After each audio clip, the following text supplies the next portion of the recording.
oitavo e último degrau desta escada. Em 1979, dois psicólogos israelenses publicaram num jornal de economia um artigo que provava, com números, que o ser humano é ruim de conta. 23 anos depois, aquilo virou um prêmio Nobel de Economia.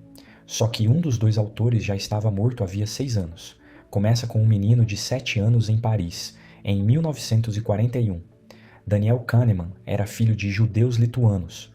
O pai era químico-chefe de uma fábrica de cosméticos. Depois da ocupação alemã, os judeus de Paris tinham que usar a estrela amarela e havia toque de recolher. Kahneman contou, décadas depois, que uma noite voltava da casa de um amigo com o suéter virado do avesso para esconder a estrela e cruzou com um soldado alemão de uniforme preto às SS. O soldado o parou, pegou ele no colo, abraçou, mostrou a foto de um garoto na carteira e deu algum dinheiro para ele. Kahneman dizia que voltou para casa com uma ideia que nunca mais largou. As pessoas são infinitamente complicadas e interessantes. O pai foi preso, solto e morreu de diabetes em 1944, sem tratamento. A família chegou à Palestina em 1948. Amos Tversky era o oposto quase caricato. Nascido em Haifa em 1937, cresceu em Israel, virou paraquedista e oficial. Ganhou a mais alta condecoração de bravura do exército israelense por, num treinamento, puxar um soldado para longe de uma carga explosiva prestes a detonar. Levou estilhaços por isso.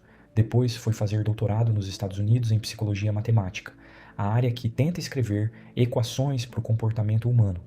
Os dois se conheceram na Universidade Hebraica de Jerusalém. Em 1969, Kahneman convidou Tversky para dar uma palestra no seu seminário. Tversky apresentou a visão então dominante. No fundo, as pessoas são boas estatísticas intuitivas. Kahneman detonou a palestra na frente de todo mundo. E aquela discussão não terminou, virou uma conversa de 15 anos. Eles passaram a trabalhar trancados numa sala, escrevendo cada frase juntos, rindo alto o suficiente para incomodar o corredor. Não dividiam tarefas. Escreviam parágrafos em conjunto, palavra por palavra. Nos artigos, jogavam moeda para decidir quem assinava primeiro. O que eles encontraram foi o seguinte: o erro humano não é aleatório. Ele tem padrão, e padrão pode ser medido em laboratório. Ancoragem. Mostraram que um número qualquer, jogado antes da pergunta, contamina a resposta. Rodavam uma roleta na frente das pessoas e depois perguntavam qual a porcentagem de países africanos na ONU. Quem via um número alto na roleta, chutava alto. Quem via baixo, chutava baixo. Um número que a própria pessoa sabia ser sorteado ao acaso, mexia no julgamento dela. Disponibilidade. A gente julga a probabilidade de uma coisa pela facilidade com que lembra de exemplos. Por isso, acidente de avião parece mais perigoso que o trajeto de carro até o aeroporto. Não é frequência, é o que vem à cabeça primeiro. E o achado mais caro de todos: aversão à perda. Perder R$1.000 dói aproximadamente o dobro do prazer de ganhar R$1.000. Não é força de expressão, é uma razão medida, em torno de 2:1. Em 1974, publicaram na revista Science o artigo que catalogava esses atalhos mentais. Em 1979, no periódico Econométrica, publicaram a teoria do prospecto, um modelo matemático de como as pessoas realmente decidem sob risco, em oposição a como a teoria econômica clássica dizia que elas deveriam decidir. As pessoas não avaliam riqueza final, avaliam ganhos e perdas a partir de um ponto de referência, e são avessas ao risco no ganho e amantes do risco na perda. Por isso, o investidor segura a ação que cai e vende a que sobe. Aquele artigo se tornou um dos textos mais citados da história da economia. Fundou um campo inteiro e quase custou a amizade. Nos anos 80, os dois foram para os Estados Unidos e o mundo acadêmico decidiu que o gênio era Tversky.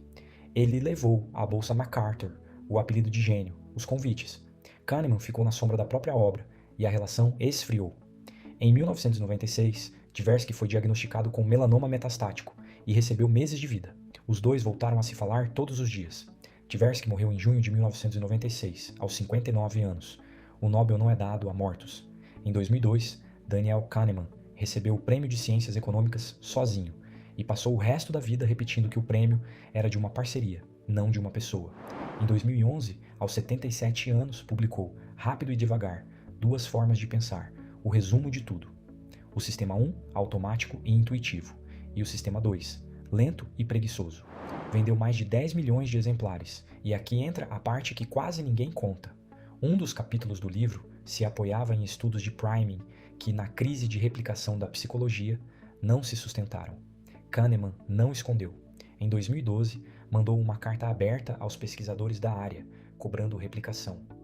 Anos depois, admitiu publicamente que tinha confiado demais em estudos com amostras pequenas, exatamente o erro que ele e Tversky tinham descrito em 1971, num artigo chamado A Crença na Lei dos Pequenos Números. O homem que mapeou o viés caiu no próprio viés, e disse isso em voz alta. Kahneman morreu em março de 2024, aos 90 anos. O tamanho financeiro disso. A economia comportamental virou disciplina obrigatória. Rendeu outro Nobel em 2017 a Richard Thaler. E hoje governos e bancos centrais mantêm equipes dedicadas a desenho de decisão. A aversão à perda é a base de precificação de seguros, de assinaturas com período de teste, de política de devolução no varejo. Um artigo de psicólogos de 1979 hoje precifica trilhões de dólares em risco todo dia. Fecha o arco desta escada. De Marco Aurélio, que tentava domar a mente pela disciplina moral, até aqui. A humanidade levou 18 séculos para descobrir que a mente não precisa ser domada pela força de vontade. Ela precisa ser medida. A lição é essa. O erro tem padrão, e padrão se mede. Você não vai ficar mais inteligente. A ancoragem pega o gênio igual pega o resto.